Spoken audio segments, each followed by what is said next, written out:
You're 50-year-old right now and you have 70 crores. Hey friends, welcome back to my channel. This is day 1 of Investing 101. If you haven't checked the introductory video, check it out here. Now let's dive in. I'm going to start with a question today. If I borrow 100 rupees from you today and pay you 104 rupees after a year, did you earn money or did you lose money? So if you said yes, then it's going to be a really long journey of investing. If you said no, then I think you have some idea of inflation. Now, what is inflation? It says inflation is a rise in prices which can be translated as a decline of purchasing power over time. I'm not really sure how clear is this definition. Let me make it simpler for you.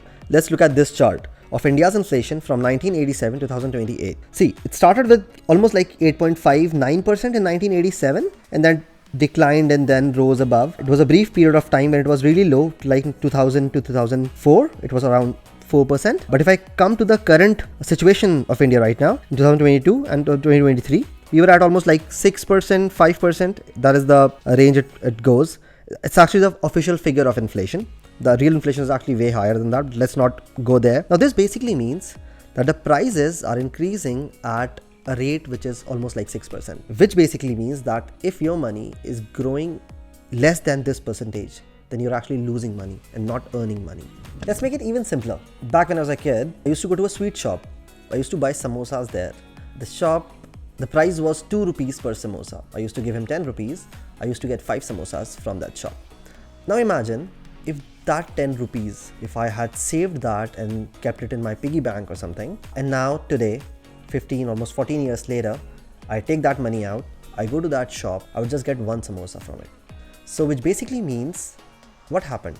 The currency note that I had, it has lost its value. Because the currency note that you have in your wallet right now, just a piece of paper. What exactly is its actual value? The purchasing power, which is reducing over time. Which basically means that you have no other option than to invest. In a country like India, we have inflation rate almost like 6-7%. You have to grow your money above this rate to actually become wealthier. And this is the exact reason that rich people are getting richer and poor people are getting poorer. Rich understand this concept of inflation and they invest their money in the assets where they get higher yield, which is way above the inflation. But the poor people, or maybe even like middle class in India, we usually invest a lot of our money in FDs, which barely beats inflation. And hence, we are not actually building wealth in real terms. Now, tell me again, did you earn money when I gave you 104 rupees or did you lose money? So that is the first reason of why you should invest, which is to beat inflation and actually become wealthier. The second reason of why you should invest is actually compounding. It's a famous saying by Albert Einstein, which is compound interest is the 8th wonder of the world. He who understands it, earns it. He who doesn't, pays it. What exactly does that mean? So we'll take 2 examples. The first one, you're 20-year-old, you have no investing knowledge, you have just 1 lakh rupees and you invest almost all your money in FDs, which is one of the safest instrument, but that does not actually beat inflation or almost beats inflation. So look at this calculator. You have 1 lakh rupees, rate of interest is 6%, which is generally the yield that you get from all the banks generally. Just don't quote me for that, it just ranges a lot of times. And the time period is 10 years. In this time period, your principal amount would grow to 1,79,000. So you have accumulated interest of 79,000. Let's increase this time period to, let's say, maybe like 20 years. Now you're 40-year-old and your 1 lakh investment has grown to 3,20,000. Let's increase the time period even more. Let's say 30 years. Now during this time, your principal amount of 1 lakh actually grown to 5,74,000. Not very impressive though, right? Okay, let's take the second example where you still have 1 lakh rupees, but you have a bit of investing knowledge, not a bit, maybe a bit more actually. So you can actually compound your wealth at a rate of 20% per annum. So let's just change the values here, move it to 20, check, see the magic. Your 1 lakh this time grew to almost 2.5 crores. At this time, you're 50-year-old.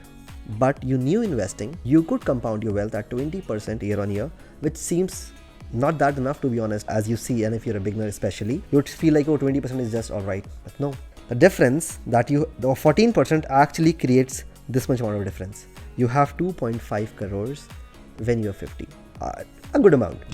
Now, we invested 1 lakh rupees when we were 20, but we never invested again, which is not the real world scenario. I would take a more realistic scenario. Let's say when you start your job, you're 20 or 22, and I'm assuming that you had 30,000 rupees discretionary income, which you could invest in market. Let's take the first example where you can invest 30,000 per month and you have no investing knowledge. So you would be investing all this money in FDs or recurring deposit or something like that, which would give you generally a yield of 6%. So, okay, you invest 30,000, you have a return of 6%. In 10 years, when you turn 30, your 36 lakh rupees converts to 49 lakh. You have accumulated an interest of 13 lakh. If I increase the time frame to, let's say, 20 years, now you invested 72 lakhs and this has converted to 1 crore 39 lakhs. Let's increase the time frame even more and you'll see the magic of compounding. And 30 years, now you have invested 1 crore. This has turned into 3 crores. That's with like 6%. It's decent, not that bad. So you are 50 years old at this point of time, you have 3 crore. But let's just change it a bit. Let's just change the return to 20%, which is when you had knowledge, you were buying things on dips, you had knowledge of equity, so you were able to grow your wealth at 20%. Now look at this, see the magic. Now, you still invested 30,000 per month for 30 years, but your return year on year was 20%. So you have still invested the same amount, which is 1 crore. But this has turned into 70 crores. You are 50-year-old right now and you have 70 crores. This is actually a good amount of money.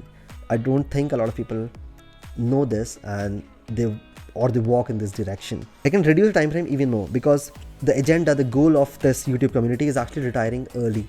That is the primary motivation of creating this channel. So if I reduce the time frame to, let's say, even 15 years, when you're like 35, even then you have invested 54 lakh and this has turned into 3 crore 40 lakhs, which is also a decent number.